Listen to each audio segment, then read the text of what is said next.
ધોરણ 11-12 સાયન્સના ફિઝિક્સ વિષયના તમામ ચેપ્ટરના વિડીયો જોવા માટે તથા એજ્યુકેશનને લગતી તમામ માહિતી મેળવવા માટે અમારી ચેનલને સબસ્ક્રાઇબ કરો અને બાજુમાં આપેલા બેલ આઇકન પર ક્લિક કરી ઓલ ઉપર કરો કે જેથી તમને અમારા નવા વિડીયોની નોટિફિકેશન સૌથી પહેલાં મળતી રહે. વિદ્યાર્થી મિત્રો, આજના વિડીયોની અંદર આપણે માર્ચ 2022 ફિઝિક્સના પેપરનું સંપૂર્ણ સોલ્યુશન જોશું. દરેક એમસીક્યુ હું તમને મેથડ સાથે સમજાવીશ કઈ રીતે આવે છે, એટલે તમને ખ્યાલ આવશે કે આન્સર કઈ રીતે આવ્યો. જો તમને કોઈ આન્સરની અંદર વિસંગતતા જણાય તો તમે કોમેન્ટ કરીને જણાવી શકો છો. મને પણ જો પાછળથી મારા ધ્યાનમાં કંઈક આવશે તો હું વિડીયોના ડિસ્ક્રિપ્શનની અંદર કરેક્શન કંઈક હશે તો મૂકીશ, એટલે તમે કોમેન્ટ કરતાં પહેલાં વિડીયોના ડિસ્ક્રિપ્શન એકવાર જોઈ લેજો. ઓકે, ચાલો, મારી પાસે 5 નંબરનું પેપર છે. તેમાં સૌથી પહેલો પ્રશ્ન છે કે બદલાતા જતા વિદ્યુત ક્ષેત્રના કારણે ખાલી જગ્યા મળે છે. વહન પ્રવાહ, એડી પ્રવાહ, સ્થાનાંતર પ્રવાહ કે એકદિશ પ્રવાહ. તો બદલાતા જતા વિદ્યુત ક્ષેત્રના કારણે શું મળશે? સ્થાનાંતર પ્રવાહ મળશે. કેમ કે તમે સ્થાનાંતર પ્રવાહનું સૂત્ર જુઓ આ રીતનું, ID is equal to ε0 dφ by dt. ε0 અને φ બરાબર શું થાય? E સદિશ ડોટ A સદિશ, કેમ કે આ વિદ્યુત ક્ષેત્ર છે. d બાય dt અહીંયા E A. તો ક્ષેત્રફળ તો બદલાવ નથી, એટલે વિદ્યુત ક્ષેત્રનું સમયની સાપેક્ષે વિકલન કરો તો તમને શું મળશે? સ્થાનાંતર પ્રવાહ. એટલે આની અંદર આન્સર આવશે પહેલામાં C, બદલાતા જતા વિદ્યુત ક્ષેત્રને કારણે સ્થાનાંતર પ્રવાહ મળે છે. ત્યાર પછીનો ક્વેશ્ચન છે બીજો MCQ કે 6.48 10⁵ જૂલ ઉર્જા ધરાવતો પ્રકાશ એક અપરાવર્તક સપાટી પર લંબરૂપે આપાત થાય છે તો સપાટીને પ્રાપ્ત થતું વેગમાન કેટલું થાય? તારી વેગમાન સૂત્ર, વેગમાન P બરાબર E/c. તો E અહીંયા ઉર્જા આપેલી છે અને C એટલે શૂન્યાવકાશમાં પ્રકાશનો વેગ 3 × 10⁸ એ મૂકી અને સાદુરૂપ આપો તો તમારો આન્સર આટલો આવશે 2.16 10⁻³ તમારે ઉપર નીચે આન્સર ABCD અલગ હોઈ શકે, એટલે તમારે આન્સર જોવાનો છે, ABCD જોવાનું નથી. 2.16 10⁻³ જે પણ ઓપ્શન હોય તે. ત્યાર પછી નીચેના પૈકી કયા વિદ્યુત ચુંબકીય તરંગની તરંગ લંબાઈ સૌથી ઓછી આવે? તે તરંગ લંબાઈનો ચાર્ટ આપેલો છે, તેમાં ગામા કિરણો આવશે કે તરંગ લંબાઈ સૌથી ઓછી 10⁻14 મીટરના ક્રમની આવે ગામા કિરણોની. માધ્યમ 3નો માધ્યમ 2ની સાપેક્ષે વક્રી ભવનાંક n32 બરાબર કેટલા થાય? હવે સાપેક્ષ વક્રી ભવનાંક n32 બરાબર શું થાય? n3/n2 એના ગુણ્યા n1 અહીંયા ભાગ્યા n1. તો આ બેને શું લખી શકાય? અહીંયા 1 સોરી, તો n3/n1 આવું લખી શકાય, n3/n1 ગુણ્યા n1/n2. તો n3/n1 એટલે n31 અને n1/n2 એટલે n12. એટલે ઓપ્શન કયો આવશે અહીંયા? એ કે n31 ગુણ્યા n12. નેક્સ્ટ, એક જાદુગર તેના પ્રયોગમાં એક પ્રવાહીમાં રહેલા n બરાબર 1.5 વક્રી ભવનાંકવાળા લેન્સને અદૃશ્ય કરે છે તો પ્રવાહીનો વક્રી ભવનાંક કેટલો? ઉદાહરણનો જ દાખલો છે, આપણે બુકનો જ દાખલો છે કે પ્રવાહીનો વક્રી ભવનાંક અને લેન્સનો વક્રી ભવનાંક એ સરખો થાય ત્યારે એ અદૃશ્ય થાય. 1.5 છે તો અહીંયા પણ શું આવશે? 1.5. નેક્સ્ટ, એક ટેલિસ્કોપના ઓબ્જેક્ટિવ લેન્સ અને આઈપીસની કેન્દ્ર લંબાઈ F1 અને FE હોય તો તેની મોટવણી કેટલી? તો આઈપીસની મોટવણી સૂત્ર ખબર છે આપણને, F1/FE. નેક્સ્ટ, વરસાદના બુંદમાં જ્યારે પ્રકાશના કિરણનું ખાલી જગ્યાવાર પૂર્ણાંતરિક પરાવર્તન થાય ત્યારે ગૌણ મેઘધનુષ્ય રચાય. મુખ્ય મેઘધનુષ્યની અંદર 2 વાર વક્રીભવન અને 1 વાર પૂર્ણાંતરિક પરાવર્તન થાય, જ્યારે ગૌણ મેઘધનુષ્ય હોય તેની અંદર 2 વાર પૂર્ણાંતરિક પરાવર્તન થાય, એટલે શું આવશે? C. નેક્સ્ટ, એક અંતર્ગોળ અરીસાની વક્રતા ત્રિજ્યા આપેલી છે 20 સેન્ટીમીટર, એટલે R બરાબર -20. આ અરીસાની સામે વસ્તુને 15 સેન્ટીમીટર અંતર મૂકવું એટલે U બરાબર -15. દૂર મૂકતા તેનું પ્રતિબિંબ અંતર ખાલી જગ્યા સેન્ટીમીટર થાય. હવે R બરાબર -20 હોય તો F બરાબર -10. પછી અરીસાનું સૂત્ર 1/F is equal two 1/U plus 1/V. 1/V ને અહીંયા કરતા બનાવું તો 1/F માઇનસ 1/U. Fની જગ્યાએ -10 મૂકી દો, Uની જગ્યાએ -15 મૂકવાનું એટલે -+15, અને એ સાદુરૂપ આપશો તો V આન્સર આવશે -30 સેન્ટીમીટર. સાદુરૂપ વ્યવસ્થિત આપજો. નેક્સ્ટ, જ્યારે અડચણની પહોળાઈ A હોય અને તરંગ લંબાઈ લેમ્બડા હોય તો ખાલી જગ્યા અંતર માટે કિરણ પ્રકાશશાસ્ત્રે સારી સન્નિગ્ધતા ધરાવે છે. આ MCQ એટલે ફ્રેનલ અંતર. ફ્રેનલ અંતર ZF એ બરાબર શું આવે? A²/λ, એટલે શું આવશે? D. થિયરી જ છે આપણે, અને એના પરથી 2 દાખલા પણ છે. નેક્સ્ટ કે આપેલા પહોળાઈની વિવર્તન ટોચમાં આવેલ વ્યતિકરણ સલાખાઓની સંખ્યા ખાલી જગ્યા ગુણોત્તર પર આધાર રાખે છે. હવે આના માટે ટેક્સ્ટબુકની અંદર એક આપણે 10.3 ઉદાહરણનો 10.5 દાખલો છે. તેની અંદર તમે જોઈ શકો કે ભાઈ એક અધિકતમની અંદર 10 જેટલી અધિકતમમાં મધ્યસ્થ અધિકતમની અંદર 10 અધિકતમો રચાય છે એવું છે. તો તેની અંદરથી જો તમે કરતા બનાવશો 10ને તો આન્સર આવશે D/A. ઉદાહરણ 10.5 ઉપરથી છે એટલે અહીંયા આન્સર આવશે D/A ગુણોત્તર પર આધારિત છે. નેક્સ્ટ, એક સમતલ કાચની સપાટી પર અધ્રુવીભૂત પ્રકાશ આપાત થાય છે ત્યારે પરાવર્તિત અને વક્રીભૂત કિરણો પરસ્પર લંબ હોય તો આપાત કોણ ખાલી જગ્યા જેટલો હશે. તો આ પૃષ્ઠનો નિયમ tan θ બરાબર n બરાબર tan θp, તો tan θp બરાબર θp બરાબર tan ઇન્વર્સ 1.5 એટલે આપણું સૂત્ર શું હતું n બરાબર tan θp. તો θp બરાબર શું થશે tan ઇન્વર્સ n અને n કેટલા હશે 1.5. તો એનો ખૂણો નિયરલી કેટલો થશે 56 પોઈન્ટ સમથિંગ આવે છે એટલે આપણે 57 લેશું. નીચેનામાંથી કયું વિધાન ખોટું છે કોના માટે? તો બધા જોઈએ તો કે વ્યતિકરણ સલાખાઓ સમાન પહોળાઈની હોય, સાચું છે. મધ્યસ્થ વિવર્તન સલાખાની તીવ્રતા સૌથી વધારે હોય વિવર્તનની અંદર, એ પણ સાચું છે. બધી જ પ્રકાશિત વ્યતિકરણ સલાખાઓ સમાન તીવ્રતાની હોય વિવર્તનમાં, સાચું છે. વિવર્તન સલાખાઓ સમાન પહોળાઈની, ખોટું. વિવર્તનમાં મધ્યસ્થ અધિકતમ એકદમ પહોળી હોય અને પછી તો ઘટતી જાય. 13મો સવાલ, આની અંદર બધાને ખૂબ જ કન્ફ્યુઝન હતું કે એક સ્લિટની પહોળાઈ સ્મોલ a છે, તેને અડોઅડ રાખેલા બહિગોળ લેન્સની કેન્દ્ર લંબાઈ f છે. સ્લિટ પર લેમ્બડા તરંગ લંબાઈનો પ્રકાશ લંબરૂપે આપાત કરવામાં આવે તો મધ્યસ્થ અધિકતમની પહોળાઈ કેટલી? તો આની અંદર આપણે મધ્યસ્થ અધિકતમની પહોળાઈ અને એના પછીનો એક ટોપિક છે કે આ ટેલિસ્કોપ અને માઇક્રોસ્કોપની વિભેદન શક્તિવાળો જે ટોપિક છે તેની અંદર છે કે ભાઈ વિભેદ કોણીય પહોળાઈ બરાબર 1.22 લેમ્બડા f/2a થાય. તો તેમાં 1.22 ને 2ને અવગણો તો અહીંયા શું આવશે લેમ્બડા f/a. એટલે મોટવણી માટે પેલું આપણે 10મા ચેપ્ટરની અંદર જે ટોપિક છે ટેલિસ્કોપ ને માઇક્રોસ્કોપ તેની ઉપર એક ટોપિક આપેલો છે મોટવણીવાળો.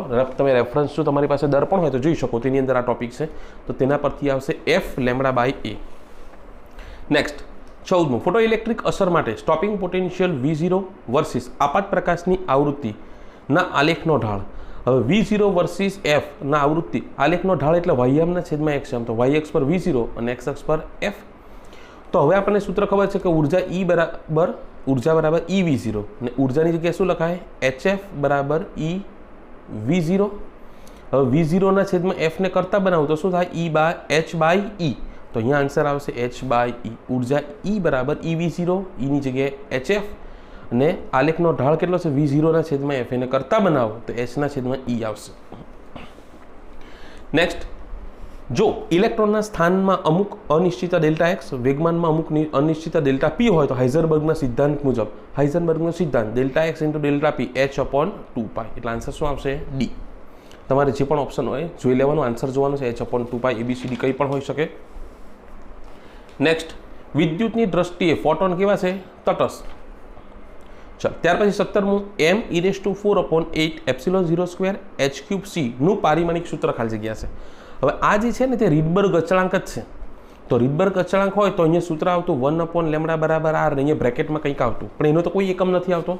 તો r અને લેમ્બડા એકબીજાના વ્યસ્ત પ્રમાણમાં. લેમ્બડાનો એકમ મીટર, તો rનો એકમ શું થાય 1/મીટર, એટલે કે metre raise to -1, metre raise to -1 એટલે l રેઝ ટુ -1, તો m0 l-1 t0. એટલે આન્સર આવશે m0 l-1 t0. Next, hydrogen પરમાણુમાં ઇલેક્ટ્રોનને ધરા અવસ્થામાંથી બીજી ઉત્તેજિત અવસ્થા સુધી ઉત્તેજિત કરવા માટે ખાલી જગ્યાએ ઇલેક્ટ્રોન વોલ્ટ ઉર્જાની જરૂર પડે. ધરા અવસ્થા એટલે પ્રથમ કક્ષા, તેની અંદર -13.6. હવે બીજી ઉત્તેજિત અવસ્થા એટલે n બરાબર 3, ત્રીજી કક્ષા લેવાની. પ્રથમ ઉત્તેજિત અવસ્થા એટલે n બરાબર 2, n બરાબર 1 એટલે ધરા અવસ્થા, આ પ્રથમ. અને બીજી ઉત્તેજિત અવસ્થા એટલે n બરાબર 3 લેવાના. એટલે E બરાબર સૂત્ર હતું En બરાબર -13.6/n², એવું સૂત્ર હતું. એમાં n કેટલા લેવાના 3, 3નો વર્ગ 9, એટલે -13.6 ભાગ્યા 9 કરો તો -1.511 આવશે. આ બેનો તફાવત લઈ લો એટલે કેટલા આવશે 12.09. એટલે અહીંયા આન્સર આવશે C. નીચેના પૈકી કઈ વર્ણપટ શ્રેણી પારજાંબલી વિભાગમાં આવે છે? તો આપણને ખબર જ છે કે લાયમન શ્રેણી પારજાંબલી વિભાગમાં આવે, બામર એ દ્રશ્ય પ્રકાશમાં આવે, અને ત્યાર પછીની જે 3 ખરી તે પારરક્ત વિભાગની અંદર આવે છે. ઓકે, ચાલો નેક્સ્ટ 20મું કે 13 એલ્યુમિનિયમ 27 ન્યુક્લિયસની ત્રિજ્યા. ન્યુક્લિયસની ત્રિજ્યાનું સૂત્ર R બરાબર R0 a⁻1/3 R0 a ની કિંમત કેટલી? 27 નું ઘનમૂળ. 27 નું ઘનમૂળ એટલે 3, 43, 49, 27 એટલે 3R0 એટલે અહીંયા આવશે B 3R0. ન્યુક્લિયર બળ કોની વચ્ચે લાગે? તો 2 પ્રોટોન વચ્ચે પણ લાગે, 2 ન્યુટ્રોન વચ્ચે પણ લાગે, 1 પ્રોટોન અને 1 ન્યુટ્રોન વચ્ચે પણ લાગે, એટલે તમામ ન્યુક્લિયોન વચ્ચે લાગશે. 22મું ટ્રિટિયમનો અર્ધાયુ 12.5 વર્ષ છે, તો 25 વર્ષ પછી તેનો ખાલી જગ્યા અંશ અવિભાજિત રહેશે. હવે અહીંયા સમય લખવું અને અવિભાજિત ન્યુક્લિયસ, તો સમય 0 ત્યારે 100% અવિભાજિત હોય. અર્ધાયુ જેટલો સમય થાય ત્યારે 50% બાકી રહેશે. બીજો અર્ધાયુ જેટલો સમય એટલે 25 વર્ષ પૂરા થાય ત્યારે હજુ 25% બાકી રહેશે. અડધા કરતા જવાના. તો 25% એટલે 1/4 ભાગ એટલે 1/4 આવશે. નેક્સ્ટ, જો Ne બરાબર મુક્ત ઇલેક્ટ્રોનની સંખ્યા, NH બરાબર હોલની સંખ્યા, તો આંતરિક અર્ધવાહકમાં, આંતરિક અર્ધવાહક એટલે શુદ્ધ અર્ધવાહક, તો તેમાં ઇલેક્ટ્રોનનો હોલની સંખ્યા સમાન હોય એટલે Ne બરાબર NH. 24મું જ્યારે PN જંક્શનને ફોરવર્ડ બાયસ આપવામાં આવે ત્યારે શું થાય? પોટેન્શિયલ બેરિયરની ઊંચાઈ પણ ઘટે અને પહોળાઈ પણ ઘટે, એટલે શું થશે? પોટેન્શિયલ બેરિયરમાં ઘટાડો થાય.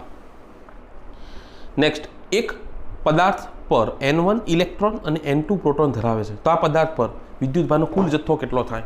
તો પ્રોટોનનો વિદ્યુતભાર કેટલો થાય? પ્રોટોનની સંખ્યા ગુણ્યા એક પ્રોટોનનો વિદ્યુત. પ્રોટોનની સંખ્યા કેટલી છે? N2. એક પ્રોટોનનો વિદ્યુતભાર Ne. ઇલેક્ટ્રોનનો વિદ્યુતભાર એટલે ઇલેક્ટ્રોનની સંખ્યા ગુણ્યા એક ઇલેક્ટ્રોનનો વિદ્યુતભાર કેટલો? -E.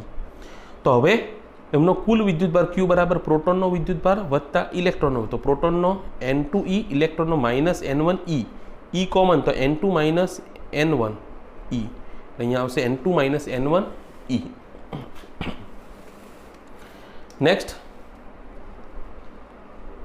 2.4 મીટરનો વ્યાસ ધરાવતા એક સમાન વિદ્યુતભારિત ગોળા પર વિદ્યુતભારની પૃષ્ઠ ઘનતા 80 માઇક્રોકુલમ મીટર/-2 છે, તો ગોળા પરનો વિદ્યુતભાર ખાલી જગ્યા મિલીકુલમ છે, ખાસ ધ્યાન રાખજો મિલીકુલમ. તો સિગ્મા બરાબર Q/A, તો એના પરથી Q બરાબર સિગ્મા × A, સિગ્મા ને એની જગ્યાએ 4πr². એ બધાની કિંમત મૂકો તો તમારો જવાબ આવશે 1.45 × 10⁻³ એટલે 1.45 મિલીકુલમ આવશે. નેક્સ્ટ, વિદ્યુત ક્ષેત્ર રેખા એ એવો વક્ર છે કે જેના દરેક બિંદુ આગળ દોરેલો સ્પર્શક આ બિંદુ પાસે શું આપે? વિદ્યુત ક્ષેત્રની દિશા આપે છે. ચાલો, ગુણોત્તર Ke²/G MP નું પરિમાણ ખાલી જગ્યા છે. હવે વિદ્યુત બળનું સૂત્ર Fe બરાબર શું થાય? K E1 E2 એટલે E² કે Q1 Q2/R², આના પ્રમાણે. અને ગુરુત્વાકર્ષણ બળનું સૂત્ર G ઇલેક્ટ્રોનનું દળ, પ્રોટોનનું દળ છેદમાં તે બે વચ્ચેનો અંતર, તો આ બંને R² ઉડી ગયા, તો Ke²/G × MP એટલે આ વિદ્યુત બળ પ્રોટોન અને ઇલેક્ટ્રોન વચ્ચે લાગતું વિદ્યુત બળ ભાગ્યા ગુરુત્વાકર્ષણ બળ છે, તો બળ ભાગ્યા બળ એટલે કંઈ નહીં, બળ ઉડી જશે એટલે પરિમાણ શું આવશે? 0 0 0. નેક્સ્ટ, શૂન્ય અવકાશમાં રાખેલા ખાલી જગ્યા જેટલા વિદ્યુતભારમાંથી બહાર નીકળતી વિદ્યુત ક્ષેત્ર રેખાની સંખ્યા 1.13 થાય. હવે આ ફ્લક્સ ફાઈ બરાબર સિગ્મા Q/ε0, તો Q બરાબર φ × ε0 કરવાના છે. એની અંદર કિંમત મૂકો તો તમારે શું આવશે? 1 કુલમ આવશે. ગણતરી કરી લેજો તમે. હું બધું કરવા જઈશ તો વિડીયો બહુ જ લાંબો થઈ જશે. ચાલો, 30મું કે 4 × 10⁻7 કુલમ વિદ્યુતભારથી ખાલી જગ્યા અંતરે આવેલા બિંદુ પાસે વિદ્યુત સ્થિતિમાનનું મૂલ્ય આટલું છે, તો વિદ્યુત સ્થિતિમાનનું સૂત્ર V બરાબર KQ/R, તો R ઉપર જાય તો V નીચે, તો KQ/V, તો K ની કિંમત 9 × 10⁹, Q આપેલા છે અને V આપેલા છે, એ બધાની કિંમત મૂકો તો તમારો જવાબ આવશે 9 × 10⁻²મીટર એટલે 9 સેન્ટીમીટર. નેક્સ્ટ, E બરાબર 20 I ન્યૂટન પર કુલમ જેટલા વિદ્યુત ક્ષેત્ર ધરાવતા વિસ્તારમાં આપેલા બિંદુએ 0,3 mm અને 0,4 mm પાસે વિદ્યુત સ્થિતિમાન V અને VB હોય તો. હવે સૌથી વધારે આની અંદર કન્ફ્યુઝન થયું હશે. વિદ્યુત ક્ષેત્ર X દિશામાં છે અને આ જે બિંદુ છે તે Y અક્ષ પર છે, તો એક્સ અને વાય એકબીજાને લંબ આવે તો વિદ્યુત ક્ષેત્રની લંબ દિશામાં શું આવે? સમસ્થિતિમાન પૃષ્ઠ આવે અને સમસ્થિતિમાન પૃષ્ઠ પરના દરેક બિંદુ આગળ વિદ્યુત ક્ષેત્ર કેવું હોય? સમાન હોય. એટલે અહીંયા શું આવશે? VA બરાબર VB આવશે. નેક્સ્ટ, એક ઇલેક્ટ્રોનને ડેલ્ટા V બરાબર 2 વોલ્ટના વિદ્યુત સ્થિતિમાનના તફાવતમાંથી પ્રવેગિત કરવામાં આવે તો તેણે પ્રાપ્ત કરેલી ઉર્જા ખાલી જગ્યાએ ઇલેક્ટ્રોન વોલ્ટ થાય. હવે ઉર્જાનું સૂત્ર V0 ઇન્ટુ E અથવા તો વિદ્યુત સ્થિતિમાનનો તફાવત ડેલ્ટા V ઇન્ટુ E થાય. આટલા જૂલ થાય. હવે એને ઇલેક્ટ્રોન વોલ્ટમાં ફેરવવી હોય તો શું કરવું પડે? E વડે ભાગવું પડે. તો આટલા ઇલેક્ટ્રોન E ઉડી ગયા એટલે ઉર્જા કેટલી રહી? Delta V electron volt. અને ડેલ્ટા V તો કેટલા છે? 2 વોલ્ટ. એટલે શું આવશે? 2 ઇલેક્ટ્રોન વોલ્ટ. નેક્સ્ટ, 2 કેપેસિટરોને શ્રેણીમાં જોડતા સમતુલ્ય કેપેસિટન્સ 3 માઇક્રોફેરાડે મળે છે. તેમને સમાંતરમાં જોડતા કેપેસિટન્સ 16 માઇક્રોફેરાડે મળે. તો તેમના મૂલ્યો ખાલી જગ્યા માઇક્રોફેરાડે હશે. તો દરેકને ચેક કરી લેવાના છે તમારે. તો તમે ચેક કરશો તો આવશે 4 અને 12. કેમ કે આ શ્રેણી જોડાણમાં તો 4 + 12 16. સોરી, સમાંતર જોડાણનો ડાયરેક્ટ સરવાળો થાય. અને શ્રેણી જોડાણમાં ઉપર 2નો ગુણાકાર છેદમાં 2નો સરવાળો. તો 12 ચોક 48, 12 ને 4 16, 16 દુ 32, 16 તાલી 48. એટલે આ સેટ થાય છે. એટલે આવશે 4 અને 12. નેક્સ્ટ, કઈ ભૌતિક રાશિનો એકમ મીટર સ્ક્વેર વોલ્ટ/-1 સેકન્ડ/-1 છે? તો ડ્રિફ્ટ વેગનો એકમ આવશે. ડ્રિફ્ટ વેગ બરાબર શું થાય? એકમ વિદ્યુત ક્ષેત્ર દીઠ મોબિલિટી, એકમ વિદ્યુત ક્ષેત્ર દીઠ ડ્રિફ્ટ વેગ. તો મોબિલિટી બરાબર VD/E. એના પરથી તમે એકમ સેટ કરો તો ડ્રિફ્ટ વેગનો એકમ શું આવે? મીટર સેકન્ડ/-1. વિદ્યુત ક્ષેત્રનો એકમ વોલ્ટ મીટર/-1. એનું સાદુરૂપ આપો તો તમારો મોબિલિટીનો એકમ આવશે. નેક્સ્ટ, ધાતુઓ માટે અવરોધકતા અને તાપમાન ગુણાંકનું મૂલ્ય કેવું આવે? ધન. અર્ધવાહક માટે ઋણ આવે અને પેલા માટે શૂન્ય આવશે. ચાલો, એક અસમાન આડછેદનું ક્ષેત્રફળ ધરાવતા ધાતુના સુવાહકમાં સ્થાયી પ્રવાહ વહે છે. નીચેનામાંથી કઈ ભૌતિક રાશિ પ્રવાહ માટે અચળ રહેશે? તો વિદ્યુત પ્રવાહ અચળ રહેશે. બીજી બધી રાશિ બદલાશે. પ્રવાહ ઘનતા પણ બદલાય, ડ્રિફ્ટ વેગ પણ બદલાય અને વિદ્યુત ક્ષેત્ર પણ બદલાય. કેવી રીતના? જે બરાબર સિગ્મા ઇન્ટુ E પ્રમાણે જે બદલાય એટલે વિદ્યુત ક્ષેત્ર પણ બદલાય. અને જે બરાબર I/A આડછેદનું ક્ષેત્રફળ બદલાય એટલે જે પણ બદલાય. ને ડ્રિફ્ટ વેગ જે બરાબર NEVD પ્રમાણે જે બદલાય તો VD પણ બદલાય. નેક્સ્ટ, R જેટલું સમાન મૂલ્ય ધરાવતા N અવરોધના જોડાણનો મહત્તમ સમતુલ્ય અવરોધ. મહત્તમ એટલે R મેક્સિમમ કેટલો થાય? N ગણો થાય એટલે N × R. અને લઘુત્તમ અવરોધ એટલે R મિનિમમ એટલે આ N માં ભાગનો થાય એટલે R/N થાય. R ઉડી જાય, છેદનો છેદ અંશમાં એટલે શું આવશે? N² આવશે. C. નેક્સ્ટ, 38મો, સાયક્લોટ્રોનમાં લાગુ પાડેલ વિદ્યુત દબાણની આવૃત્તિ VA અને સાયક્લોટ્રોનની આવૃત્તિ VC છે. તો સાયક્લોટ્રોન કાર્યરત કરવા માટે અનુનાદની શરત શું થાય? VA બરાબર VC. જો તમારી પાસે રેફરન્સ હોય તો તમે જોઈ શકો છો. સાયક્લોટ્રોનની થિયરીમાં આ સેન્ટેન્સ આપેલું છે કે VA બરાબર VC થાય તો અનુનાદ થાય. ચાલ, વિદ્યુત વેગ પસંદગીકાર તરીકે વર્તતા પરસ્પર લંબ વિદ્યુત ક્ષેત્ર E અને ચુંબકીય ક્ષેત્ર B માંથી ખાલી જગ્યા ઝડપ ધરાવતા વિદ્યુત ચુંબકીય કણો જ કોઈ પણ કોણાવર્તન વગર પસાર થઈ શકે. તો E/B બરાબર C. એટલે કે શૂન્યાવકાશમાં પ્રકાશની ઝડપ ધરાવતા કણો હોય તે પસાર થઈ શકશે સીધા. નેક્સ્ટ, 1 સેન્ટીમીટર ત્રિજ્યા 0.5 મીટર લંબાઈનો સોલેનોઇડ 1000 આંટા ધરાવે છે. તેમાંથી 5 એમ્પિયર વિદ્યુત પ્રવાહ પસાર થાય છે. તો સોલેનોઇડની અંદર ઉદ્ભવતું ચુંબકીય ક્ષેત્ર કેટલું? સોલેનોઇડનું ચુંબકીય ક્ષેત્ર B બરાબર μ0 NI. તો μ0 N એટલે એકમ લંબાઈ દીઠ આંટાની સંખ્યા એટલે કેપિટલ N/L ઇન્ટુ I. એ બધાની કિંમત મૂકો તો તમને આન્સર મળશે 4π10⁻³ નેક્સ્ટ, પ્રયોગો દ્વારા એ જાણવા મળ્યું છે કે પેરામેગ્નેટિક દ્રવ્યોનું મેગ્નેટાઇઝેશન લાગુ પાડવામાં આવેલા ચુંબકીય ક્ષેત્રના ખાલી જગ્યા પ્રમાણમાં અને નિરપેક્ષ તાપમાનના ખાલી જગ્યા. હવે ક્યુરીનો નિયમ M બરાબર CB0/T. તો તાપમાનના વ્યસ્ત પ્રમાણમાં અને ચુંબકીય ક્ષેત્રના સમપ્રમાણમાં એટલે સમ અને વ્યસ્ત. પહેલામાં ચુંબકીય ક્ષેત્રના સમ અને તાપમાનના વ્યસ્ત પ્રમાણમાં.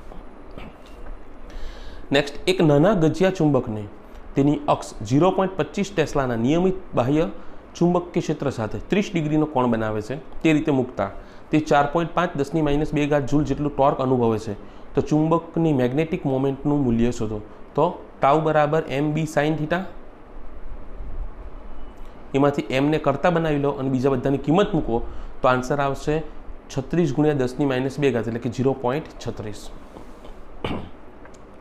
નેક્સ્ટ, L લંબાઈ ધરાવતા ગજિયા ચુંબકથી R અંતરે, R very greater than L, તેના વડે ઉદ્ભવતા વિષુવવૃત્તીય ક્ષેત્ર અને આટલા જ અંતરે ઉદ્ભવતા અક્ષીય ક્ષેત્રનો ગુણોત્તર. હવે વિષુવવૃત્ત હોય તો તેના માટે μ0/4π m/r³ સૂત્ર છે, અને અક્ષ ઉપર હોય તો μ0/4π 2m/r³ આવે. તો આ બંને કેન્સલ, r³ પણ કેન્સલ, m પણ કેન્સલ, એટલે 1/2 આન્સર આવશે, એટલે 0.5. નેક્સ્ટ, n આટા અને a આરસીનું ક્ષેત્રફળ ધરાવતા એક વાહક ગુંચલાને b તીવ્રતાના સમાન ચુંબકીય ક્ષેત્રમાં એવી રીતે રાખ્યું છે કે જેથી તેનું પૃષ્ઠ ચુંબકીય ક્ષેત્રને લંબરૂપે રહે. હવે આ ગુંચલામાં આટાની સંખ્યા બમણી કરવામાં આવે તો ફ્લક્સમાં શું થાય? ફ્લક્સ ફાઈ બરાબર NBA cos થીટા. થીટા શું થશે? ચુંબકીય ક્ષેત્રને લંબ દિશામાં છે. આ ચુંબકીય ક્ષેત્ર એને લંબ દિશામાં હોય તો એનું ક્ષેત્રફળ સદિશ ક્યાં હશે? એને પણ પાછો લંબ, એટલે એ સદિશ અને બી સદિશ સમાન દિશા, એટલે થીટા 0 તો cos 0 = 1, એટલે NBA. પરંતુ સંખ્યા બમણી કરવામાં આવે તો ચુંબકીય ફ્લક્સ પણ કેવું થશે? બમણું થશે, એટલે N2NBA.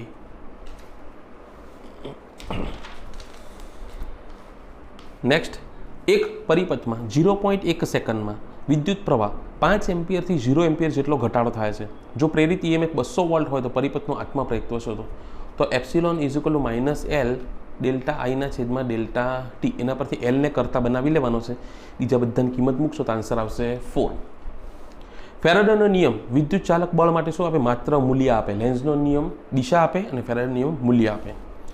LC પરિપથમાં લાગુ પાડેલ ઇમ્પિડન્સનું સમીકરણ. ઇમ્પિડન્સ Z શું આવશે? LC પરિપથમાં માત્ર L અને C ધરાવતો પરિપથ હોય તો Z √ XC - XL નો વર્ગ, વર્ગ અને વર્ગમૂળ કેન્સલ, XC = 1/ωc અને XL = ωL, એટલે આવશે C, 1/ωc - ωL. નેક્સ્ટ, જો વ્યવહારમાં વપરાતા સ્ટેપ અપ ટ્રાન્સફોર્મર માટે આઉટપુટ પાવર ખાલી જગ્યા અને input power output power PO અને ઇનપુટ પાવર PI હોય તો હવે આઉટપુટ પાવર અને ઇનપુટ પાવરની અંદર સંબંધ છે કે આઉટપુટ પાવર એ હંમેશા ઇનપુટ પાવર કરતાં ઓછો જ હશે, એટલે PO < PI.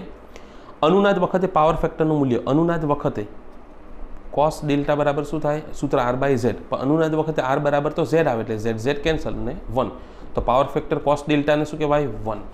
આખા cos ડેલ્ટા હોય તેને 1 કહેવાય. તો ડેલ્ટા ખાલી કીધું હોય કે કોણ કેટલો થાય તો 0 ડિગ્રી, પણ પાવર ફેક્ટર એટલે cos ડેલ્ટા કેટલો આવશે? 1.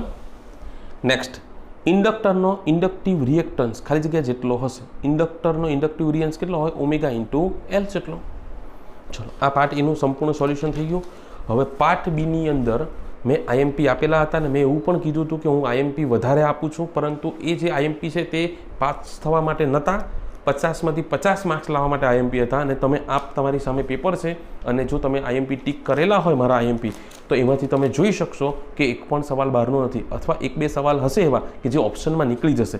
જેમ કે 1 થી 12 છે તેમાંથી કોઈ પણ 8 લખવાના છે, તો 8 તો આપણા એવા છે જ કે જે આપણા IMPના છે. અહીંયા કોઈ પણ 6 લખવાના છે, તે 6 સવાલ તો એવા છે જ કે જે આપણા IMPના છે. આમ આખું જે પાર્ટ બી કરું તે આપણા IMPમાંથી પૂછાયું છે, બહારનું એક પણ વસ્તુ નથી. જેમ કે આમાં 4, તો એ 4 સવાલ તો એવા છે જ, આ 4 કે જે આપણે IMP માટે ટીક કરાવેલા છે. આમ પાર્ટ બી 50-50 માર્ક્સનું મારા IMPમાંથી પૂછાયું છે. દર વખતે એમાંથી જ પૂછાય છે. હું IMP વધારે આપું છું કારણ કે એ 50માંથી 50 લાવવા માટે હોય છે, ખાલી પાસ થવા માટે હોતું નથી. હવે આની અંદર તો બેઠા જ દાખલા છે સ્વાધ્યાયના ઉદાહરણના, એટલે તમારા આન્સર છે એ તમે તમારી જાતે ચેક કરી શકો છો.